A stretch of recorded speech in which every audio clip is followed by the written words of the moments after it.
एक महीना वो समय होता है जब आपको भक्ति के रंग दिखते हैं। उस भक्ति के रंग में पर्व और परंपरा भारत की पहचान दिखाई देती है और उसी पहचान की एक झलक दिखाई देती है इस हर की पौड़ी पर, जहां शिव के जटाओं से निकली गंगा मान्यताओं के अनुसार इस हर की पौड़ी से ब्रह्मकुंड पर लोगों को आशीर्वाद देते हुए आगे फिर पूरब और दक्षिण की ओर बढ़ती है। लेकिन जब अगर इतना बड़ा जमावड़ा हो, इतना बड़ा जमघट हो, तो सबसे बड़ी चुनौती होती है तैयारियां। खासकर इतने बड़े भोले के बम जयकारा लगाएंगे जरा, हर हर महादेव, और इन जयकारों के साथ जब ये संख्या बढ़ेगी तो सबसे बड़ी चुनौती होगी सुरक्षा की, प्रशासनिक व्यवस्था की, रूट डाइवर्जन की, उसमें कोई खलल ना हो, यात्रा शांतिपूर्वक बीते, इसके लिए प्रशासन की क्या तैयारियां हैं, देखिए रिपोर्ट।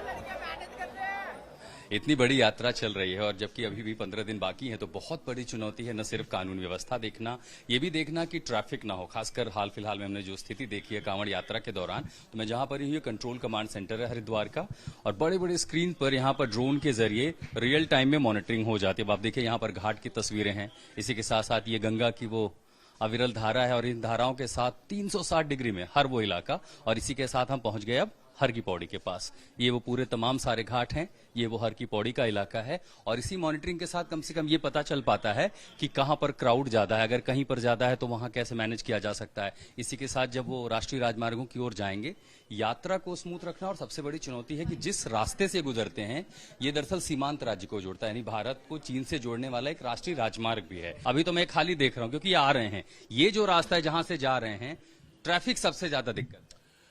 देखिए, ट्रैफिक के जो कंजेशन के कुछ एरिया हम लोगों ने आइडेंटिफाई किए हैं, उन एरियाज को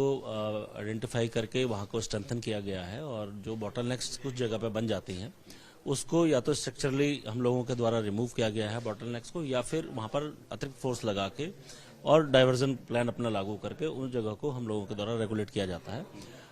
इस समय जो हमारा मुख्य फोकस रहता है कि अभी भीड़ नियंत्रण, क्योंकि अभी मैक्सिमम पैदल यात्रीगण यहाँ से जाते हैं, अगले 3-4 दिन पैदल कांवड़ यात्रीगण जाएंगे, उनको हमारा मैक्सिमम ये प्रयास रहता है कि उनको नहर पट्टी से चलाया जाए ताकि हाईवे को ओपन रखा जाए। इनकेस हाईवे पर अगर ज्यादा दबाव बढ़ने लगता है तो फिर अतिरिक्त फोर्स लगा के हम लोग कई सारी अब जो है मल्टी विंडो तस्वीरें जो इस पर आ रही हैं स्क्रीन पर, एक ही चीज की शिकायत, ये देखिए यहाँ पर है, ये रास्ता आप देख रहे हैं, इन्होंने एक के बाद कई बार वो यहां तक आ जाते हैं। अब अगर बड़ी गाड़ियां आ रही हैं जो कि राष्ट्रीय राजमार्ग है, ये पूरा पैसेज ब्लॉक होता है, वो 5 मिनट का रास्ता 1.5 घंटे लग जा रहे हैं। देखिए, इसमें आप जैसे देख रहे हैं, ये जो नेशनल हाईवे हमारा चल रहा है, एक साइड में हमारा पूरा ओपन है, इस साइड में भी हमारा ट्रैफिक लगातार चल रहा है, लेकिन कुछ लोग जो अभी आए हैं यहाँ पर, इन्होंने अपनी कांवड़ साइड में इनकी लगवाई गई है,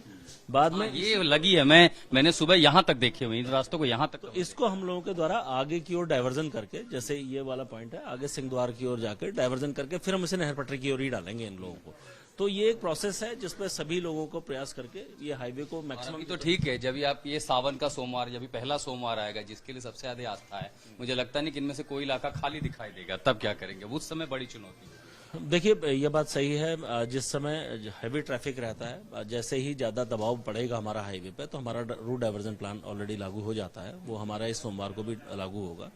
उसकी वजह से जो हमारा ट्रैफिक है मैक्सिमम वो हाईवे पे सीधे नहीं आएगा, वो हमारा वाया बैरागी कैंप पार्किंग में जाएगा, वहीं से हम लोग उनको एग्जिट देते हैं।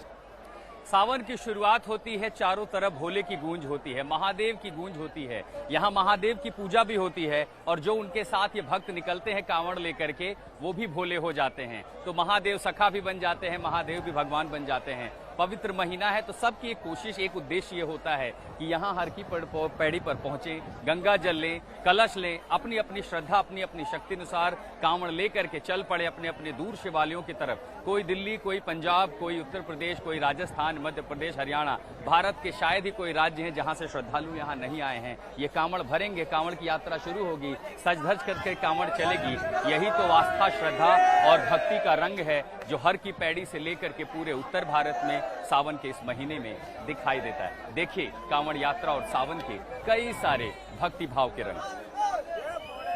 सोमवार के पहले रविवार को भी हर की पौड़ी पर और हरिद्वार में श्रद्धालुओं का तांता है, बड़ी संख्या में कांवड़ यात्री यहां पहुंच रहे हैं। लेकिन सोमवार को देखने वाली परिस्थिति जो कि संख्या बहुत ज्यादा होगी, पहला सोमवार होगा, लोग डुबकी भी लगाने आएंगे और कांवड़ यात्री डाक कांवड़ लेकर के निकलेंगे, तो उसके लिए हरिद्वार में एक अलग तैयारियां हैं। चारों तरफ रैपिड एक्शन फोर्स लगाई गई है, ट्रैफिक पुलिस की व्यवस्था है, रूट डाइवर्जन किए गए हैं और कोशिश ये की गई है कि जो कांवड़ यात्री हैं उनकी संख्या अगर ज्यादा हो तो वो अलग अलग रास्तों से निकल पाएं। मतलब जितने भी अलग अलग रास्ते जाते हैं बाजारों से निकलते हुए, यहाँ पर भी देखिए बड़ी संख्या में यहाँ पर भी पैरामिलिट्री और उत्तराखंड पुलिस तैनात है। सिर्फ राष्ट्रीय राजमार्ग नहीं बल्कि जो सर्विस मार्ग है अब उनको भी तैयार किया गया है, उनको भी खोल दिया गया है। नहर के साथ साथ जो ऑल्टरनेटिव रास्ते होते हैं उनकी तैयारी की गई है ताकि ज़्यादा से ज़्यादा कांवड़ यात्री जो जिनके पास छोटी कांवड़ है वो लेकर के स्मूथ निकल सकें। क्योंकि जब डाक कांवड़ आती है तो डीजे लेकर के, बड़े बड़े वाद्य यंत्र लेकर के बड़ी बड़ी गाड़ियाँ आती हैं, तो जो राष्ट्रीय राजमार्ग है वो बाधित ना हो, क्योंकि ये एक लाइफ लाइन भी है